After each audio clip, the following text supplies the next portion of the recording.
Are you ready? Yep. Call the Capital Improvement Committee meeting of October 21st, 2020 at 2:06 PM to order.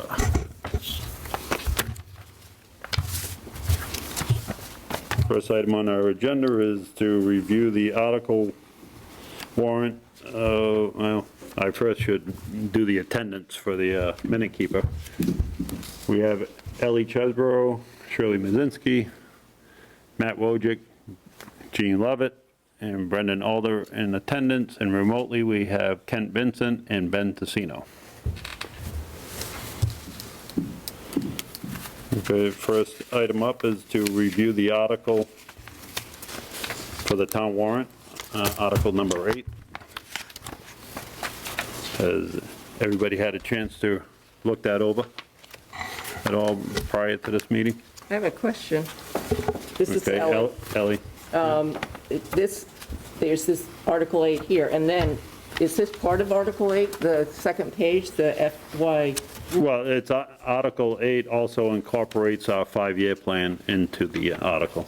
It's all in one, correct, Matt? Have we reviewed the things that have gone in there, into the 5-year plan recently? Well, what we did is, we talked about this at the last meeting, we were going to take our previous 5-year plan, slide it forward, take the two items, which is the flooring and the radio project, and put it on fiscal year 2021.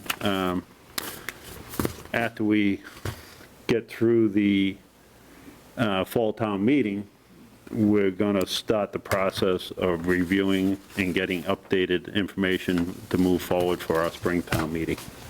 Okay, so we haven't had any, the FY 2022 through 2025, have we discussed those and voted on those before? I know I missed some of the meetings before.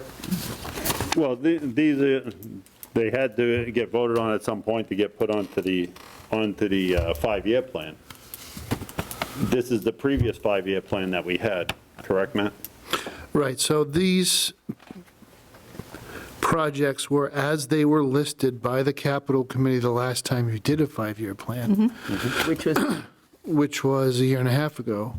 Yeah. We didn't meet through the whole COVID situation. So really, there isn't anything else to put into a 5-year plan other than that which you've already approved. What we'll be talking about later is how we're going to update this plan after town meeting. We just don't have time to give you all of that paper and have you do all of these rankings for the next 5 years in the next couple of weeks. And the reason why we have a 5-year plan is because it's in the bylaw. Yeah. We have to do it.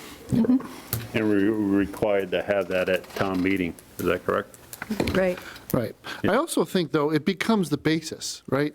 So if you, as a committee, have ranked these in the past, and a lot of the department heads are requesting the same projects, the burden of proof would be on department heads to say why they want to change these priorities. Correct. You know, don't waste your effort in grading them. If something comes along and it's disruptive because it's so urgent, needs to be taken care of, then you can move things around in the budget. But if all things are held equal and the same priorities come back, then why would you torture it with additional hours of meeting time to just come up with the same conclusion? It's also about the credibility of your ranking process. If this is how you ranked it, then that's what you would say what you mean and mean what you say, and then it wouldn't change the next year unless somebody came with something that was more urgent.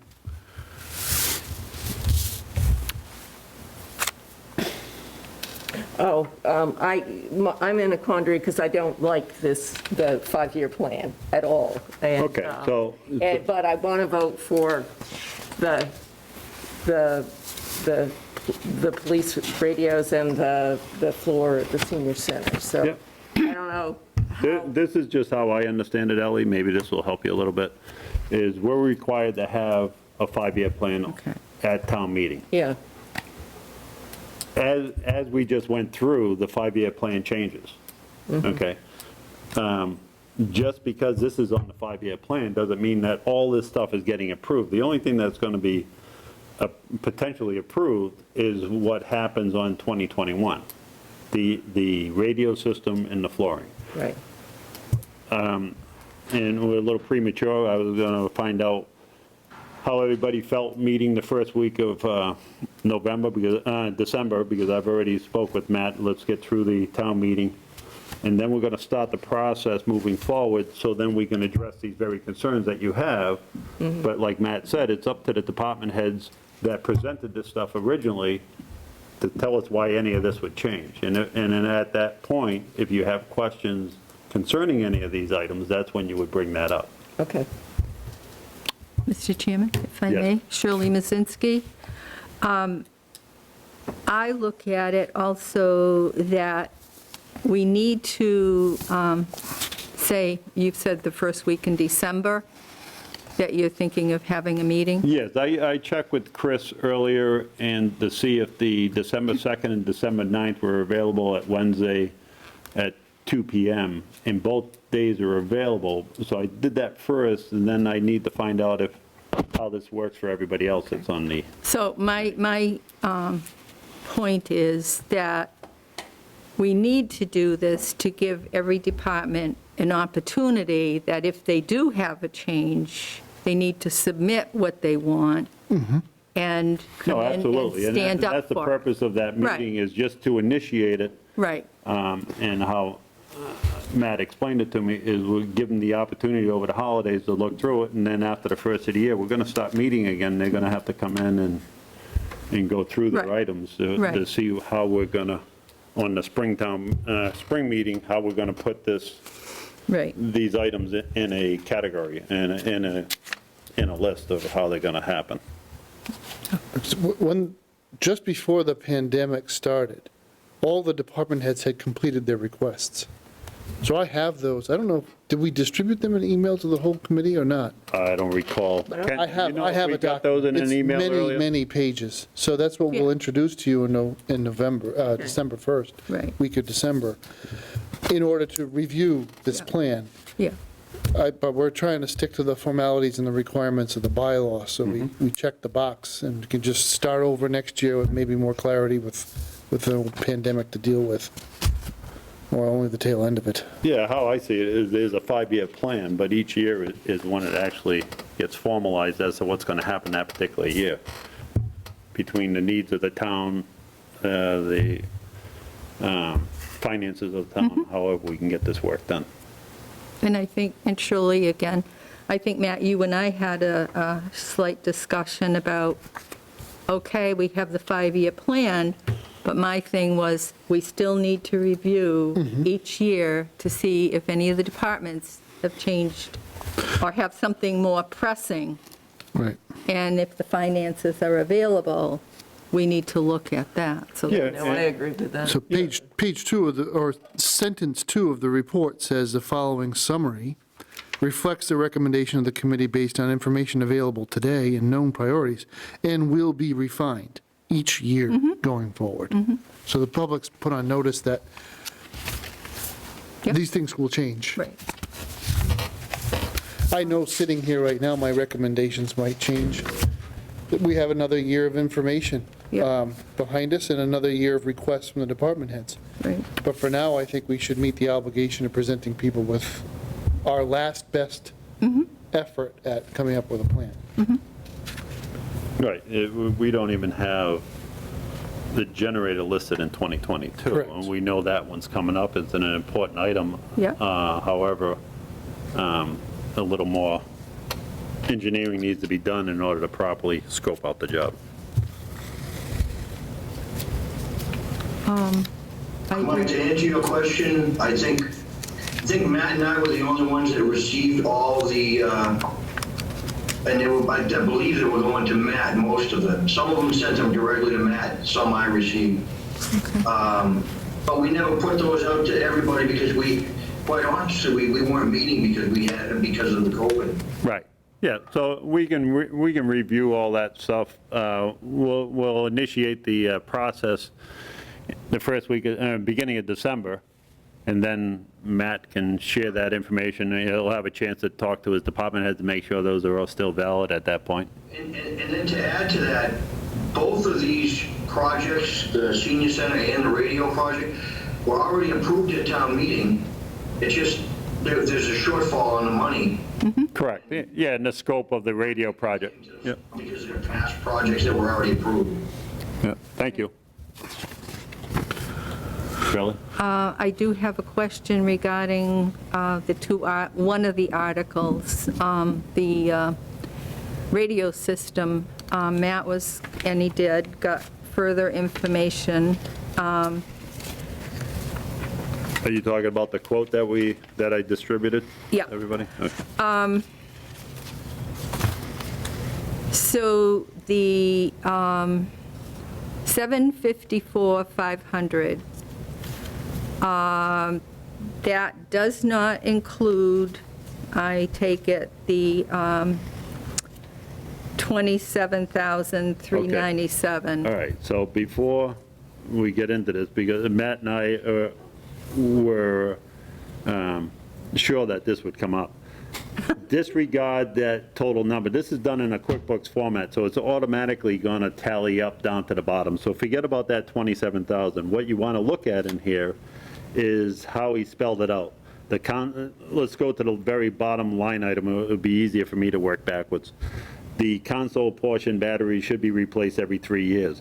So these are just follow-up to the questions that I had asked when we had those gentlemen online. Okay. So now you know what the cost is associated with that.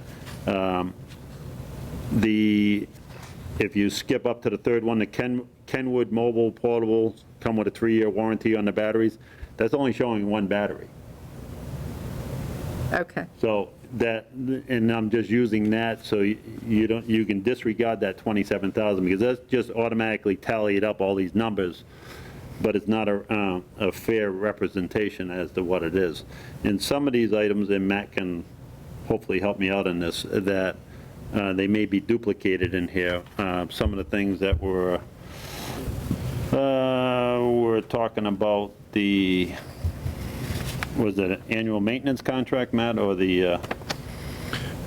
I don't know if anything is duplicated, Mr. Chairman. I think there are things on this price list that we asked about, but that the vendor doesn't recommend. Okay, yes. So the annual maintenance contract on the radio system infrastructure, they'll offer us a contract of $5,400. But and when they say note, this can be done on a time and material basis, what they're really saying is, don't buy this contract. Right. If it breaks, we'll come and fix it, and we'll charge you. Yep. But there's no need to just outlay this $5,400. My intention, and I've made a lot of progress, I had to set it aside because of the silly pandemic, but I think I'm on like page 40 of an asset management plan. Every capital asset in town has a maintenance schedule. We have to make sure that the operating budget of the town meets the maintenance requirements. Okay. I signed a warrant yesterday. I won't get into detail on which building it is in town, but there were battery failures in a fire alarm. 6 batteries died in one fire alarm system, and so the building effectively was unprotected if we lost power. Okay. Unacceptable. Totally unacceptable, right? So that department needs to make sure that they know when their useful life of the batteries and the backup are scheduled to go, and inquire with the vendor, okay, can we test the batteries, or are we just going to automatically replace them? What are we going to do? But we should never be in that position where we find out after the fact, because dead batteries cause all kinds of problems. Yeah. Not just the batteries themselves. In this case, it was just the batteries, but we lucked out, they didn't leak, whatever. Yeah. And the other, again, Shirley speaking, the other thing that was puzzling to me, so you get the 27,397.55, and then there's another item, and it's still the same total on the second page. I'm like, Well, wait, because it just carries the total on both pages. okay, Yeah, that's, because if you look at page 1 and page 2, so you Yeah. can tell by the format that it's done in QuickBooks.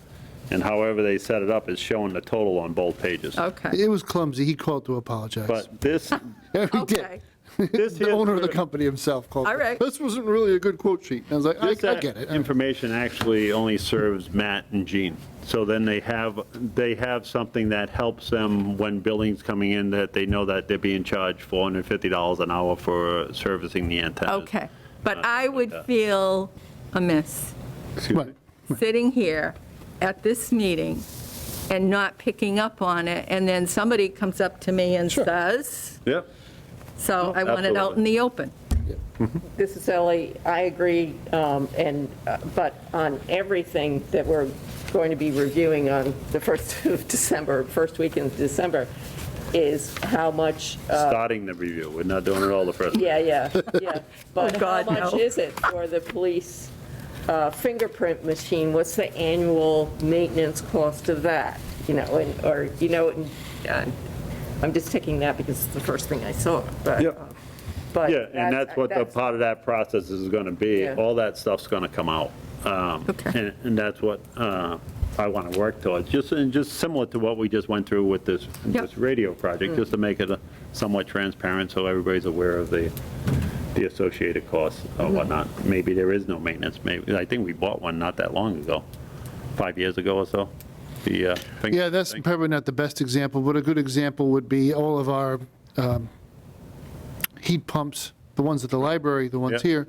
They have filters, they have fan blades. Right. They have a useful life associated with each of them.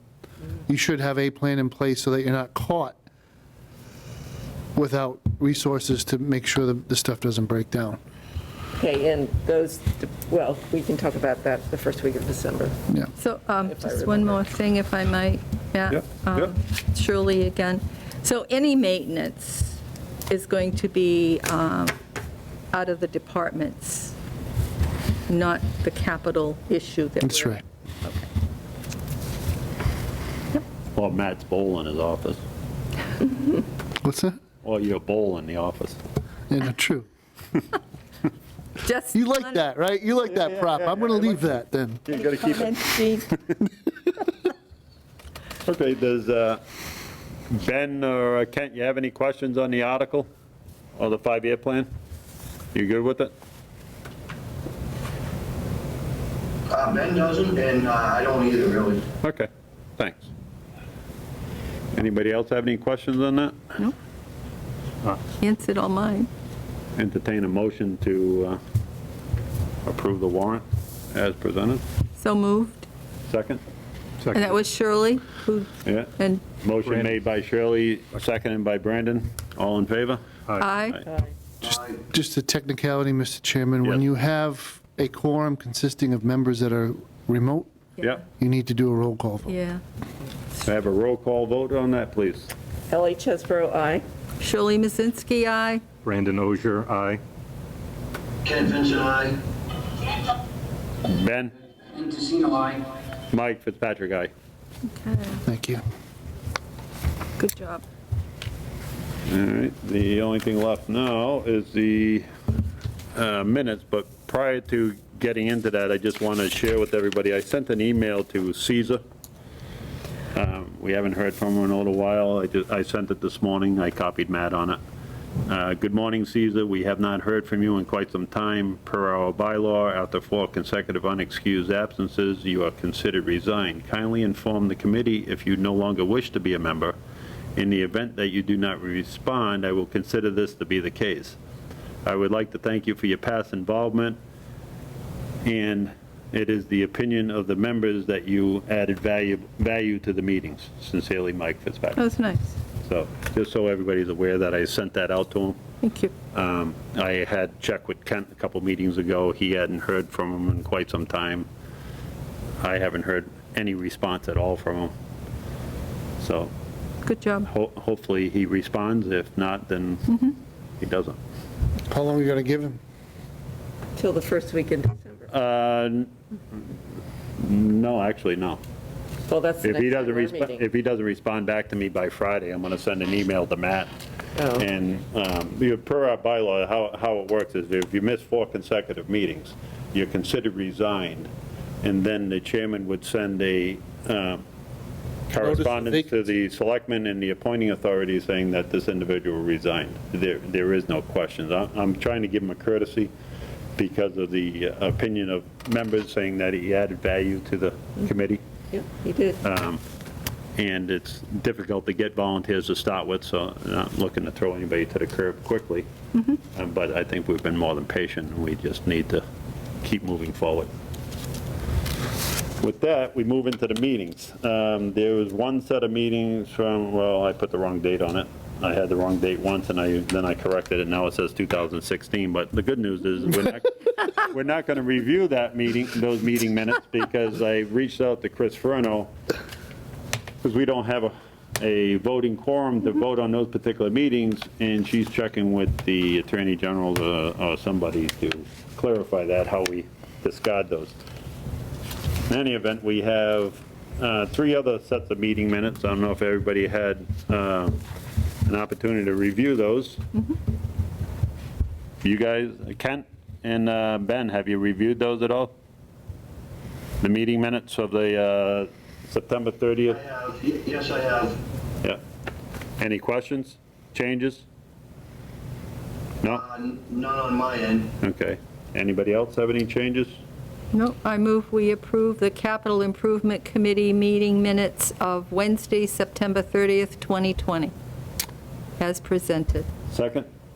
I second that. Motion made by Shirley Mazinski, seconded by Brandon. All in favor? Or do we Aye. have to roll call vote this? Yes, we do. Yes. Yeah, I already been corrected. And I would like a roll call vote on that, starting with Ellie, please. Ellie Chesbro, yes. Shirley Mazinski, yes. Brandon Ogier, yes. Ken Vincent, yes. Ben Tessino, yes. Mike Fitzpatrick, yes.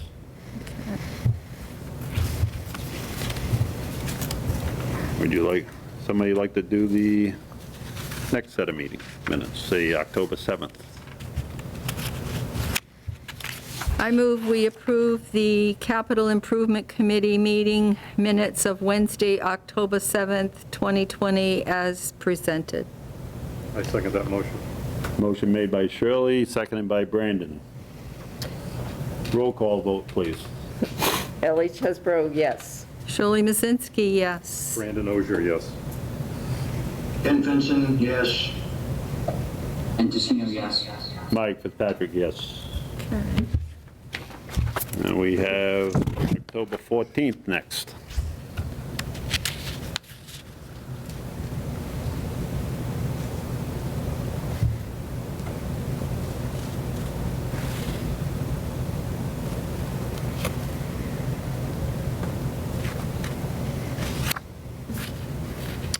I move that we approve the Capital Improvement Committee meeting minutes of Wednesday, October 14th, 2020, as presented. Second that motion. Motion made by Shirley, seconded by Brandon. Roll call vote, please. Ellie Chesbro, yes. Shirley Mazinski, yes. Brandon Ogier, yes. Ken Vincent, yes. Ben Tessino, yes. Mike Fitzpatrick, yes. All right, the minutes are all approved with the exception of January 24th, 2019. Just one final question. Does anybody have any issue with either December 2nd or December 9th at 2 PM for our next meeting? No issue. I have no issue except if I'm working, which I don't know if I am yet or Yeah. not, because it's too far ahead. I would have to leave by 3. Yep, that's fine. You all set, Ben? Yes. Yeah. I like the echo. Yeah. Good echo, Ben. I'm sorry, Mike. Nice touch. December 2nd? 2nd or the 9th? That would be a Wednesday. Yep. No issue. Yeah, So- good. Gene, you good? I think I'm good. Good, Matt? Which is it All going to right, be? so we'll do December 2nd at 2 PM. Okay. I'll let Chris Furno know, Yep, and the agenda won't go out for a couple weeks. yep. Good All right. holiday, May everybody. Entertain a motion to adjourn. Oh, unless you have something else. So moved. Oh, okay. No, you were going to No, say something, so I no. didn't know if you had something else. I'm waiting for Could I everybody. have a second, Brandon? Yes, I second that motion. So, motion made by Shirley to adjourn, seconded by Brandon. Roll call vote. Ellie? Ellie Chesro, yes. Shirley Mazinski, yes. Brandon Ogier, yes. And Vincent, yes. And Tissino, yes. Absolutely, yes. for me. Thank you, everyone. Thank you.